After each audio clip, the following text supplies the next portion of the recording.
আসসালামু আলাইকুম প্রিয় দর্শক, আপনারা যারা আমার ভিডিও দেখেন আপনারা জানেন যে আমি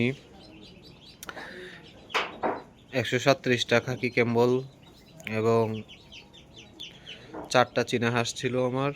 তার মধ্যে সোমবারে আমি 54টা হাঁস সেল করে দিয়েছিলাম, তাতে আমার 3000 টাকা লাভ হয়েছিল।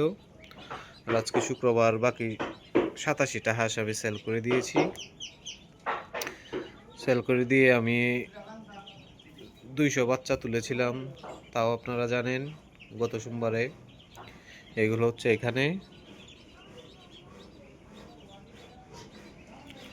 আর আপনার আমি 55টা চীনা হাঁসের বাচ্চা কিনলাম আজকে।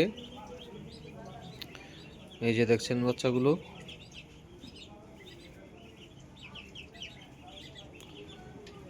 এই 55টা বাচ্চাকে আমি আপনার স্টার্টার ফিড খেতে দিয়েছি, তার আগে লাইসোবিট দিয়েছি। এগুলা আপনার বাচ্চাগুলা এ গ্রেডের ছিল না, তো আমি বুঝতে পারি নাই, তো যার কারণে আপনার বাচ্চাগুলা অসুস্থ হয়ে যায় প্রথম অবস্থাতেই। এখন আল্লাহর রহমতে আজকে আপনার আমি গরম ছিল, রোদ ছিল, তাই বাহিরে নিয়ে ব্রুডিং করলাম। এখন আলহামদুলিল্লাহ সুস্থ আছে, একটা বাচ্চা শুধু অসুস্থ। এটাকে কার্টুনে রেখে আলাদাভাবে চিকিৎসা করাচ্ছি। আগে একদম উঠে দাঁড়াতেই পারতো না, এখন আল্লাহর রহমতে এখান থেকে বের হওয়ার জন্য খুব চেষ্টা করতেছে সে। তবে আজকে আর তাকে ওদের সাথে এগুলোর সাথে দেওয়ার ইচ্ছা নাই। তো যে দেখতে পাচ্ছেন আমি বিছানাটা আপনার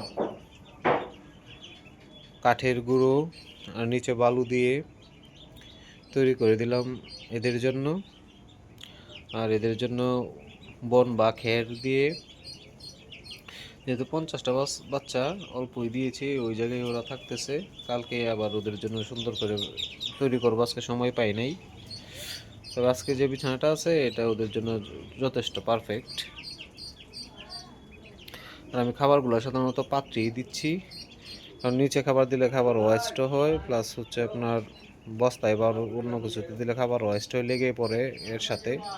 বস্তা বা আপনার পলিথিনের সাথে বা কাপড়ের সাথে যেটাই দেন ওটার সাথে একদম লেগে যায়, একদম খাবার ওয়েস্ট হয়।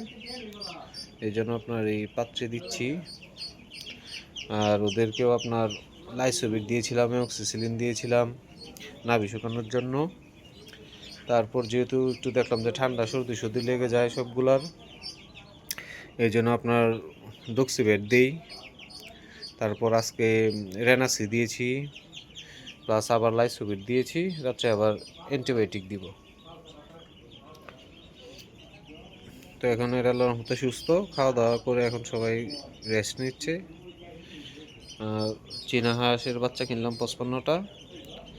এই চীনা হাঁসের বিজনেসটাই মূলত আমি বড় পরিসরে করার ইচ্ছা,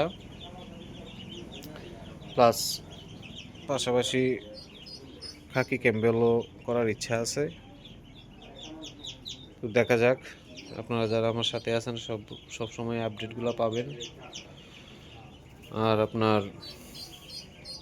আপনাদের পরামর্শ দিয়ে কমেন্ট বক্সে কমেন্ট করেন। আর আমার যতটুকু জ্ঞান আছে, যতটুকু আমি জানতে পেরেছি ততটুকু আপনাদের সাথে শেয়ার করতেছি। ওই যে হলুদ বাচ্চাটা দেখতেছেন, একটু বড় সাইজ, 141টা বাচ্চার মধ্যে শুধু ওই বাচ্চাটা আমি রেখে দিয়েছি, কারণ ওইটা আমার ছোট ছেলে মাহাদি,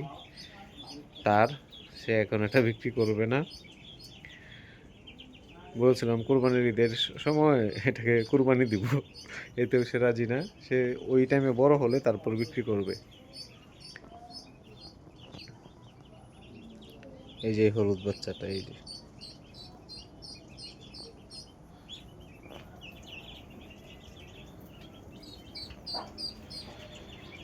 তো আজকে এই পর্যন্তই। আজকে মূলত আপডেটটা হচ্ছে আমি 55টা চীনা হাঁসের বাচ্চা তুলেছি,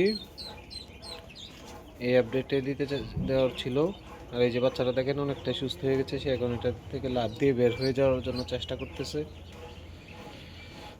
ও আমি আমার 200 বাচ্চার সাথে ওই লোকে আমাকে 2টা বাচ্চা এক্সট্রা দিয়েছিল, তো আমার 5টা বাচ্চা মারা গেছে। আগের ব্রুডিংয়ে জানেন আগের হাঁসগুলো আমার একটাও মরে নাই, কিন্তু এখান থেকে 5টা বাচ্চা মারা গিয়েছে, আরও মারা যেত, কারণ আমি একটা মিস্টেকও করেছিলাম আসলে। এই জায়গাটাতে 200 বাচ্চা আপনার পানিতে ভিজে একেবারে অবস্থা খারাপ, প্লাস বাচ্চাগুলোও গ্রেডেড ছিল না, বাচ্চাগুলোও ভালো ছিল না।